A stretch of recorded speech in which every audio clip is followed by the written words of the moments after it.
A partir d'este 9 d'octubre propiciarem, des de la nostra perspectiva, un gran acord entre els valencians i les valencianes. Un acord per a unir i no per a separar. Un acord que posi els interessos de la comunitat per damunt dels interessos partidaris. Un acord responsable, però que no eximisca de responsabilitat a aquells que tenen la responsabilitat d'haver-nos portat ací. Un acord de lleialtat, un acord que és vàlid ací i a Madrid.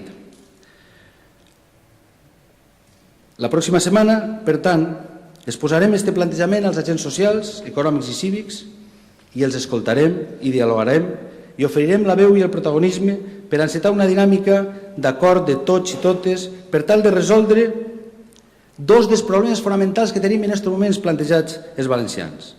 L'atur, insuportable la taxa d'atur del 30%, i la nostra invisibilitat en l'Estat que genera injustícia i que compromet seriosament l'estat del benestar entre els valencians.